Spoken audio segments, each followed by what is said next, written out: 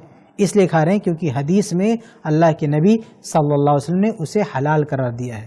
تو پتہ چلا مچھلی اس حکم میں شامل نہیں ہے.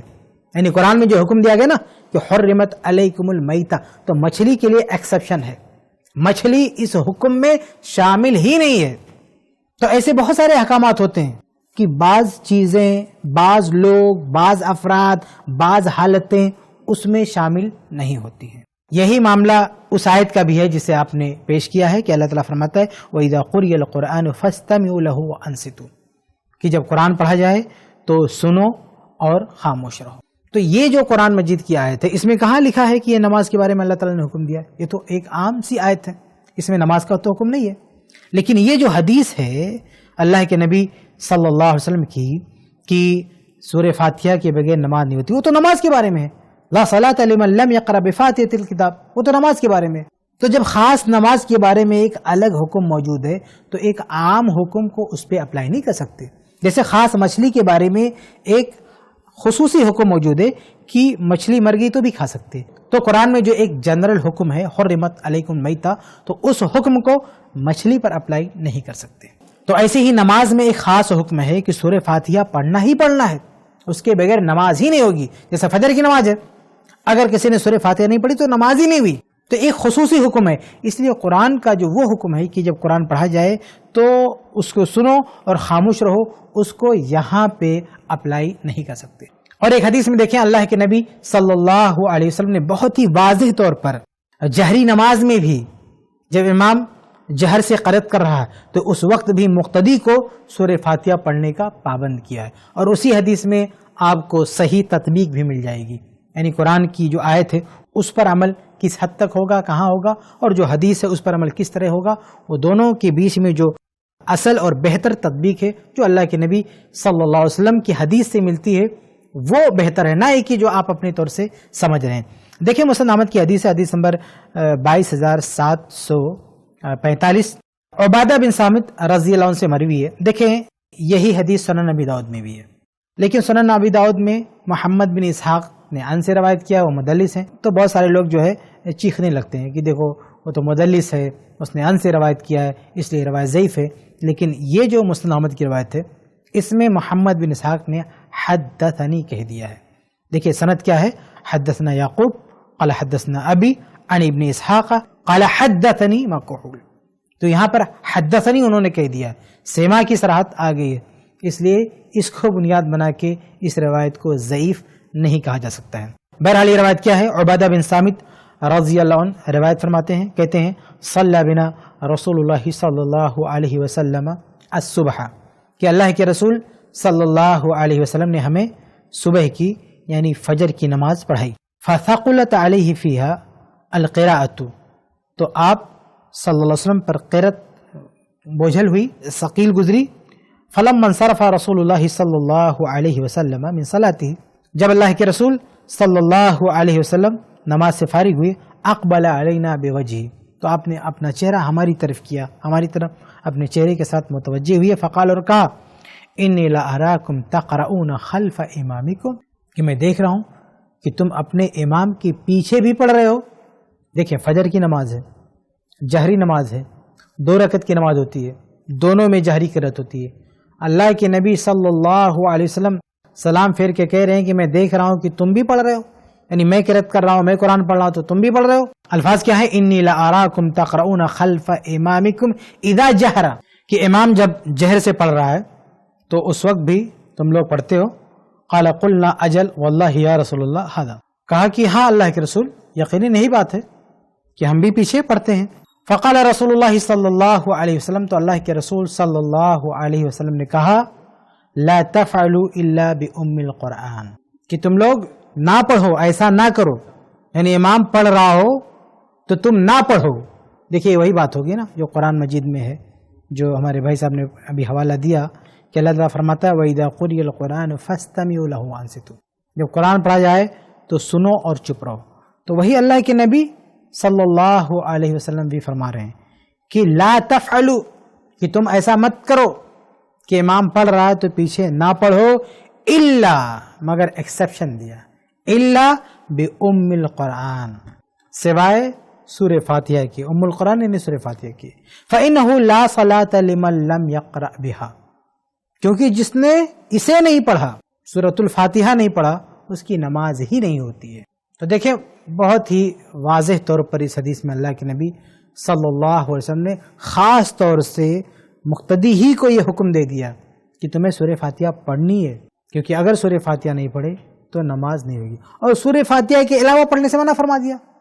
تو پتہ کیا چلا کہ قرآن مجید کی جو آیت ہے کہ جس میں قرآن مجید پڑھتے وقت یہ حکم ہے کہ سنو اور چپ رہو، وہ جنرل ہے، عام ہے، اور مقتدی کا سورہ فاتحہ پڑھنا یہ الگ حکم ہے اس کے لیے، اور اس کے لیے ایکسیپشن ہے۔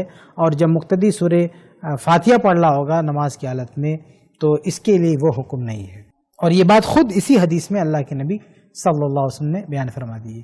یعنی جب امام قرآن پڑھ رہا ہے تو مقتدی کی دو حالت بیان کر دی اللہ کے نبی صلی اللہ علیہ وسلم نے۔ ایک حالت لا تفعلوا، تمہیں کچھ نہیں کرنا ہے، تمہیں سننا ہے، لیکن دوسری حالت ایکسیپشن ہے، بأم القرآن، سورہ فاتحہ پڑھنا ہے۔